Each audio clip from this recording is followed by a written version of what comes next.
Shalom, saudara, tahukah tiram adalah hewan yang sangat unik? Tiram yang sesungguhnya dalam penampakan tidak begitu indah, ternyata menghasilkan sesuatu yang sangat indah, sangat menakjubkan dan mempesonakan banyak orang, yaitu yang disebut mutiara. Mutiara yang kemudian menjadi sebuah perhiasan yang bisa diletakkan di dalam sebuah cincin, gelang, atau perhiasan apapun. Tetapi tahukah Anda bahwa sebenarnya tiram tidak menghasilkan sebuah mutiara semudah seperti ikan menghasilkan telur atau ayam yang menghasilkan telur. Saudara, mutiara adalah sebuah hasil dari sebuah proses yang panjang dan menyakitkan dari sebuah tiram, karena itu adalah hasil dari reaksi terhadap luka atau iritasi yang terjadi dalam tubuhnya ketika dia membuka cangkangnya dan ada benda asing yang masuk dan melukai akan tubuhnya. Jadi luka yang dibalut oleh cairan dalam tubuhnya itu ditutupi atau disembuhkan oleh cairan khusus yang keluar dari tubuhnya.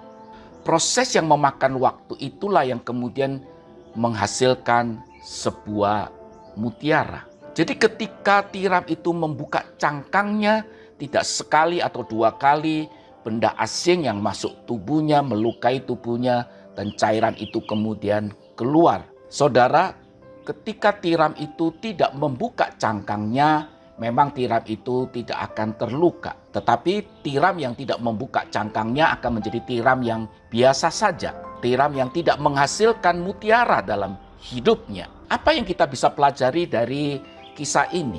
Saudara, Ibrani pasal 10 ayat 25 mengatakan, janganlah kita menjauhkan diri dari pertemuan-pertemuan ibadah kita seperti yang dibiasakan oleh beberapa orang.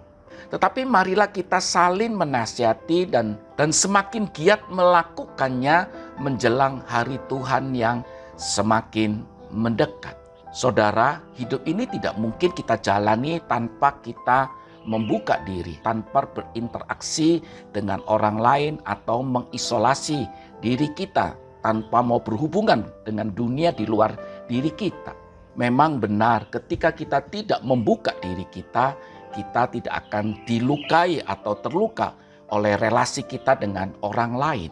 Mungkin sekali kita tidak akan juga melukai orang lain.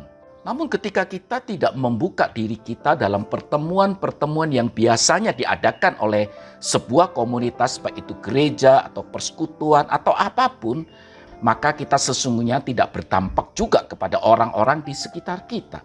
Dan tidak menghasilkan apapun yang berdampak bagi orang lain maupun bagi pertumbuhan rohani kita. Memang keterbukaan diri membutuhkan sebuah kesiapan yang teguh dalam hidup kita dan keberanian dalam diri kita untuk terluka atau dilukai dalam relasi kita dengan orang-orang di luar diri kita. Dalam versi NIV dikatakan, let us not give up meeting together, but let us encourage one another.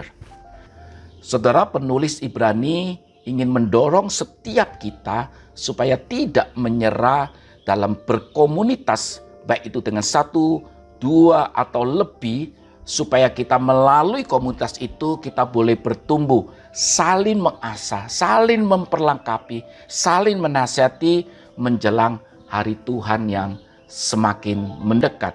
Supaya hidup kita boleh dirasakan dampaknya bagi orang lain dan menjadi semakin indah di mata Tuhan.